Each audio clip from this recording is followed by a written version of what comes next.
Good day, children. I want to tell you something about the monkey and the turtle story.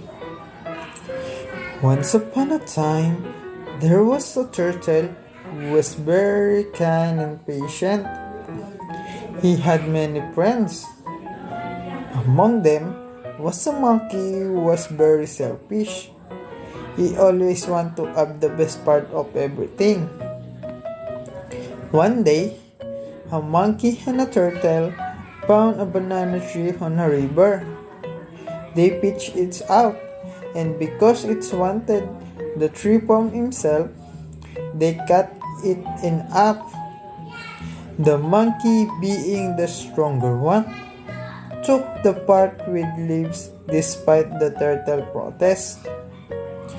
The turtle carefully planted in his backyard. The monkey did the same from his part. But because the part of the monkey got no roots, he died. While the turtle lived and sprouted leaves. One day, the monkey visited the turtle. They talked about their banana plants. Alas, my banana tree is dead. While the monkey tearfully, and yours? Alive and bearing fruits, but because I can't claim half. Don't worry, interrupted the monkey. I'll claim half for you. The turtle became very happy and accompanied the monkey to the place where the banana tree was. The monkey claimed the tree at once and started eating, peeling both cheeks. Give me some too, begged the turtle. Grr, not even the peels, answered the monkey.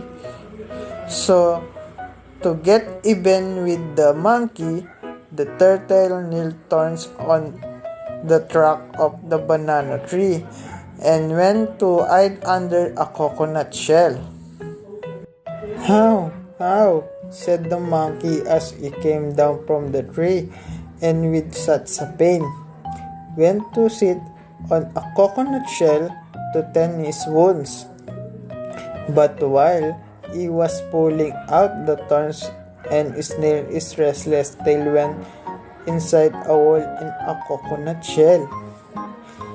The turtle, who saw a good opportunity, bit it. The monkey jumped and saw stars from the pain. So it's you, exclaimed the monkey cursorily as he lifted the coconut shell. Now I will make you pay for everything you did. You shall die. But how? Do you want me to crush you as mortal or throw you into the river? Curse we is the mortal, but please don't throw me in a river. I don't want to drown. Haha, so you're afraid of throwing? I guess I'll have to drown you then.